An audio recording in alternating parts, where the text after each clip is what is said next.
L'Église catholique a été le centre de l'Europe et même du monde pendant de nombreux siècles. Que de secrets gardés bien au chaud dans les archives du Vatican. Certains qu'on ne connaît pas et d'autres qu'on a pu découvrir. Voyons ensemble 9 secrets de l'Église catholique.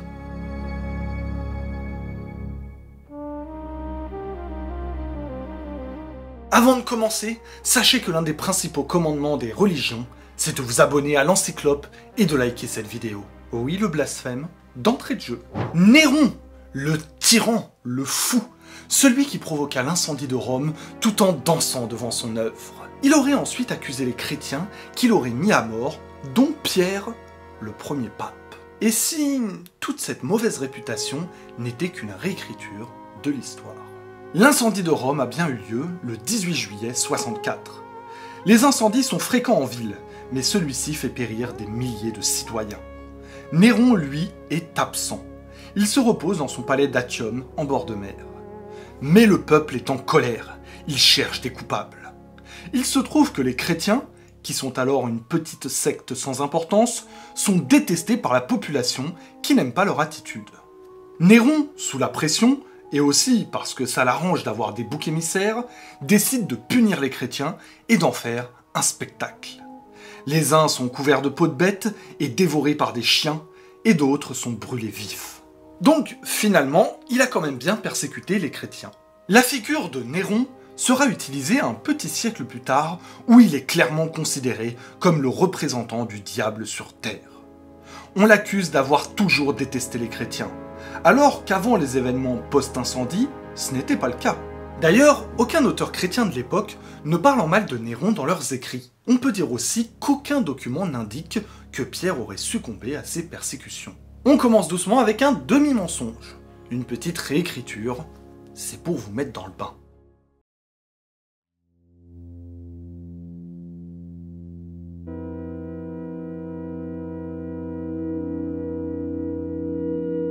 Tu es Pierre, et sur cette pierre, je bâtirai mon église. Telles sont les paroles de Jésus dans l'évangile selon saint Matthieu. Cela fait donc de Pierre le premier pape de l'histoire. Pour honorer sa mémoire, l'empereur Constantin fera élever une basilique à l'endroit où le saint a été enterré, la basilique Saint-Pierre. 1600 ans plus tard, en 1939, le pape Pie XII décide de faire des fouilles sous la basilique pour en avoir le cœur net. Saint-Pierre est-il vraiment enterré sous la basilique qui porte son nom? Et bingo, sa sépulture est trouvée. Et elle est vide. Néanmoins, une cavité de la tombe est trouvée, comprenant de nombreux ossements. Ces ossements datent du 1er siècle, sont ceux d'un homme entre 60 et 70 ans. Il n'y a pas d'os de pied, et on sait que les martyrs crucifiés avaient les pieds coupés, et ces rotules sont abîmées, comme celles des pêcheurs qui poussent leur bateau pour prendre la mer. Et il se trouve que Saint-Pierre était lui-même un pêcheur. Dans les deux sens du terme d'ailleurs, pour ceux qui comprennent. Il n'en faut pas plus, et en 1968, le pape Paul VI confirme qu'il s'agit des reliques de Saint-Pierre.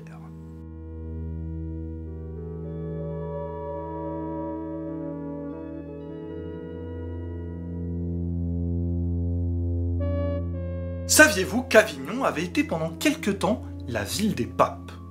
C'est une histoire un peu longue et on en parlera peut-être dans une autre vidéo. Dites-nous en commentaire d'ailleurs si le sujet vous intéresse. Au Moyen-Âge, un dicton populaire disait « On ne peut traverser le pont d'Avignon sans croiser 2 moines, 2 ânes et 2 putains ». L'Église, bien sûr, n'approuve pas la prostitution, mais la juge moins dangereuse que le péché de sodomie. Cela a poussé les autorités religieuses à carrément organiser la prostitution. Des bordels sont hébergés au sein même des couvents et des monastères. Et l'Église y prélève sa petite taxe. Mais il faut que la fille le fasse par nécessité, et non pas par plaisir. Grand vice, le plaisir. Plus tard à Rome, c'est pareil. Le pape Sixte IX va même financer la chapelle Sixtine par la taxe sur la prostitution. Si le sujet vous intéresse, on a fait une vidéo sur la prostitution au Moyen-Âge. C'est pour ça que j'ai un peu survolé le sujet.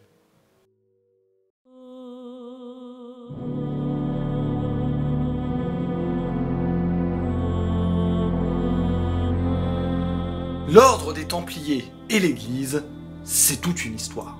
En 1307, le roi de France Philippe IV le Bel décide de persécuter les Templiers jusqu'en 1314 où le grand maître de l'ordre, Jacques de Molay, est brûlé vif. Les caisses du royaume sont vides et le roi aimerait bien s'emparer des richesses de l'ordre.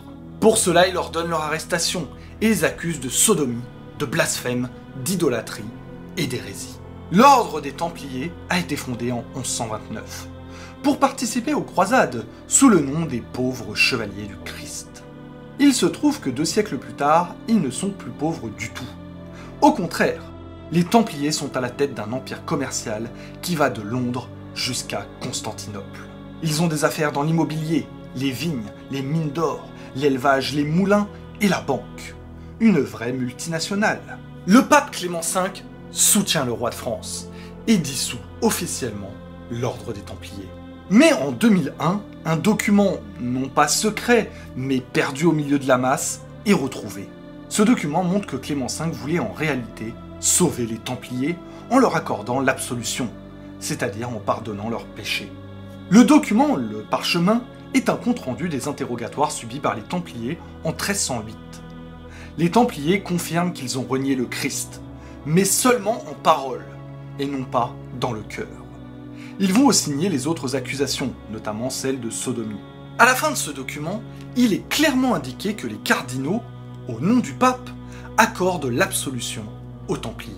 Alors oui, leur rite d'initiation n'était pas correct. Le nouvel arrivant était entraîné dans une pièce plongée dans le noir. Il devait renier le Christ et cracher 3 fois sur la croix, le tout sous la menace avec une épée sous la gorge. C'était une manière de contrôler l'obéissance des membres de l'ordre. Les Templiers reconnaissent être allés trop loin. Ils sont pardonnés. Mais dans ce cas, pourquoi les persécutions ne se sont pas arrêtées? Eh bien parce que le roi de France lui mettait la pression. Philippe le Bel avait déjà renversé un pape, et il agissait selon son bon vouloir. Un bûcher par-ci, un bûcher par-là, et tu vas faire quoi? Rien. Clément V n'aura pas le choix et signera la fin des Templiers.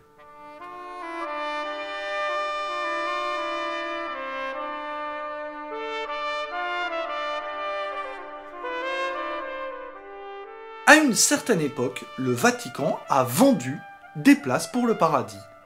Oui, vous avez bien entendu. En 1506, le pape Jules II décide de reconstruire la basilique Saint-Pierre qui tombe en ruine. C'est un énorme projet de plus de 22 000 mètres carrés, avec tous les plus grands artistes de la Renaissance mobilisés. Tout cela coûte une fortune. Il faut donc trouver des financements. Depuis 1476, le pape Sixte IV avait autorisé la possibilité d'acheter des indulgences. C'est-à-dire que vous donnez de l'argent à l'église et en échange, on vous absout d'un péché et on vous limite le temps que vous passerez au purgatoire.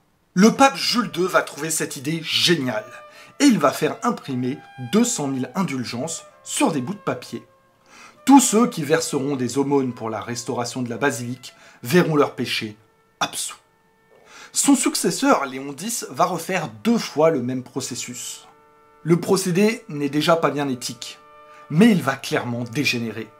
Le pape va déléguer la gestion de ces indulgences, en Allemagne du moins, à l'archevêque de Mayence, en échange de la moitié des revenus, qui va lui-même déléguer cette tâche aux Fougueurs, une famille de banquiers qui eux aussi touchent un pourcentage. On commence clairement à s'éloigner du but premier. Les indulgences deviennent un simple moyen de s'enrichir. Des commerciaux font leur apparition et vont démarcher toutes les villes et villages du pays, en modifiant même la version officielle du Vatican. Désormais, si vous achetez une indulgence, c'est l'accès au paradis direct. C'est sacrément vendeur. Cela va avoir des conséquences énormes pour l'Église et pour le monde. Ce trafic va scandaliser un certain moine allemand appelé Martin Luther. Ce dernier va sévèrement critiquer l'Église. Le protestantisme va se former. Le calvinisme également. L'Angleterre et l'Allemagne vont adopter cette nouvelle forme de christianisme. En attendant, de nombreux protestants durent fuir leur pays et se réfugier aux États-Unis, d'où la présence de cette religion sur le continent américain.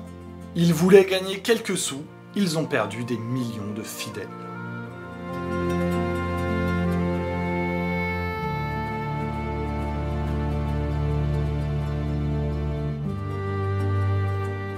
Grand et éternel débat que le célibat des prêtres. C'est une question qui se pose depuis quelque temps déjà. Durant le siècle des Lumières, de nombreux intellectuels et penseurs critiquent ce mode de fonctionnement. Et de nombreux clercs se plaignent également.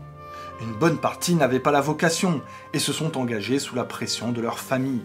Mais tout ça va changer vers la fin du siècle. Qu'est-ce qui a bien pu se passer comme événement susceptible de faire bouger les choses? La Révolution française.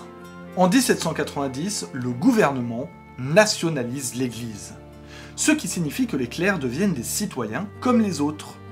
L'année suivante, la nouvelle Constitution française ne reconnaît plus les vœux religieux. Les prêtres peuvent donc se marier. Comme vous le savez sûrement, la Révolution française va se radicaliser. Encore plus. En 1793, la Convention prévoit que si un évêque empêche un prêtre de se marier, c'est la déportation. Dans certaines régions, les clercs ont l'obligation de se marier. Un prêtre nommé Nicolas sera tiré du lit, conduit à la mairie et forcé de se marier, sinon c'est la mort. Et on sait que durant la Terreur, ils étaient pas avares en exécution. Quand la situation se calme, et quand Napoléon arrive au pouvoir, l'Église reprend son autorité et interdit à nouveau les mariages pour les clercs. Pour ceux qui étaient déjà mariés, ils pouvaient le rester à la condition de quitter l'Église. Aujourd'hui encore, on se demande si ce n'est pas ce qu'il faudrait pour refaire naître des vocations.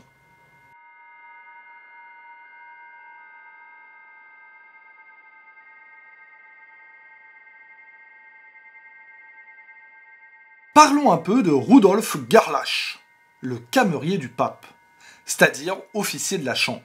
En 1917, cet homme est accusé d'espionnage pour le compte de l'Allemagne et de l'Empire austro-hongrois. Il aurait participé à 2 opérations de sabotage de navires italiens qui ont fait 700 victimes. C'est du sérieux. Lorsque la Première Guerre mondiale éclate, ce Bavarois va être approché par un de ses compatriotes, Franz von Stockhauern, un diplomate de l'ambassade allemande à Rome.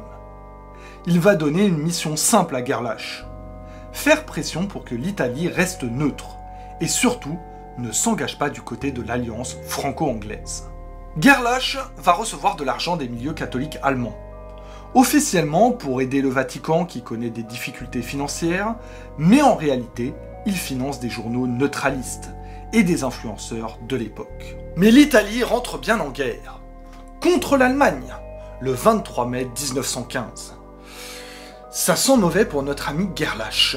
Les services de renseignement italiens vont s'intéresser à son cas et découvrir que les agents d'influence allemands présents en Italie communiquent grâce aux petites annonces des journaux transalpins.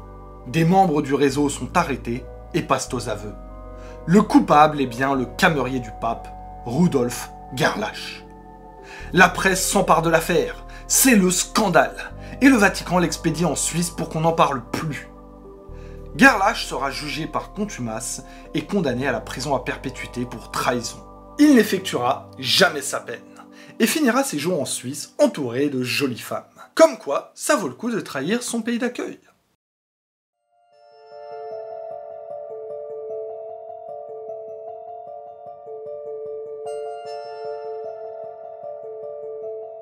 Qu'est-ce que c'est que cette histoire?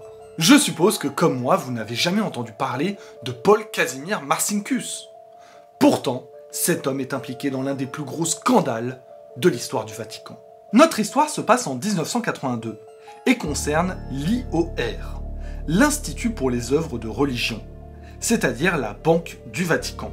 Marcinkus, qui est archevêque, dirige cet établissement depuis 1971. Une affaire va agiter les médias. La banque milanaise Ambrosiano fait faillite et son PDG Roberto Calvi est retrouvé pendu sous le pont de la Tamise à Londres. C'était un homme d'affaires célèbre qui fréquentait tout le showbiz et faisait partie d'une loge maçonnique importante. Quel est le rapport avec notre homme? Eh bien, la presse italienne accuse Marcinkus d'être mêlé à cette affaire. L'IOR est l'un des principaux actionnaires de la banque Ambrosiano. Et l'archevêque a réalisé de nombreux placements spéculatifs au Panama et dans d'autres paradis fiscaux.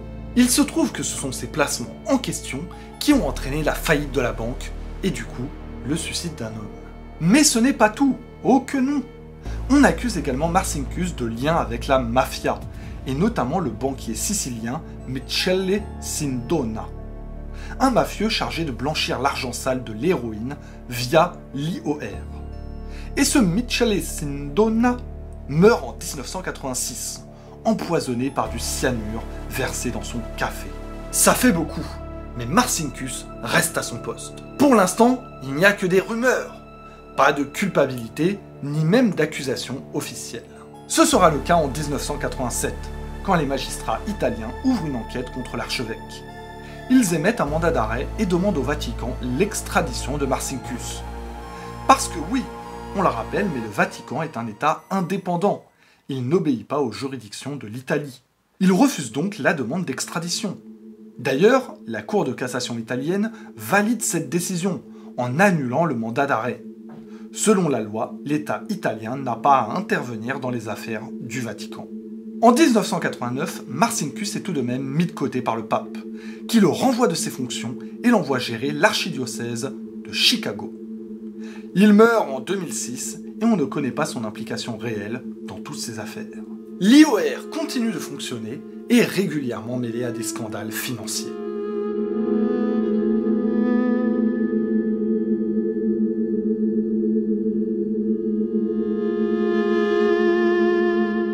C'est une histoire effrayante, vraiment.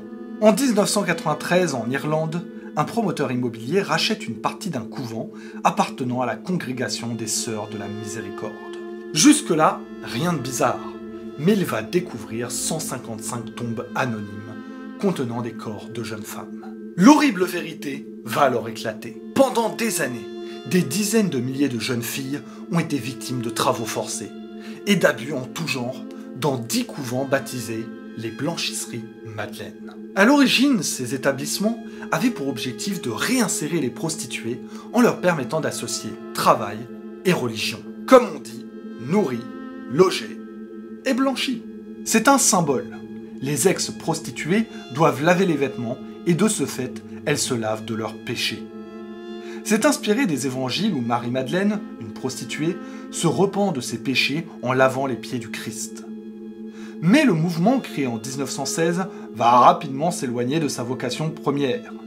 Désormais, les prostituées sont parfois simplement des filles perdues, c'est-à-dire celles qui ont eu un enfant hors mariage, et c'est l'exploitation. Les punitions et même les abus sexuels qui rythmeront désormais leur quotidien. Pour pouvoir sortir de cette prison, il y avait 2 solutions. Soit qu'un membre de la famille en fasse la demande, soit qu'elle rentre dans les ordres. La population irlandaise était parfaitement au courant des méthodes de ces établissements, et ils s'en accommodaient. Pire, l'État aussi était au courant, alors qu'il a longtemps prétendu le contraire.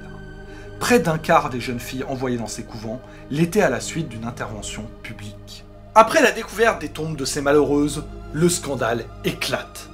Mais il faudra attendre 2013 pour que l'État irlandais s'excuse officiellement.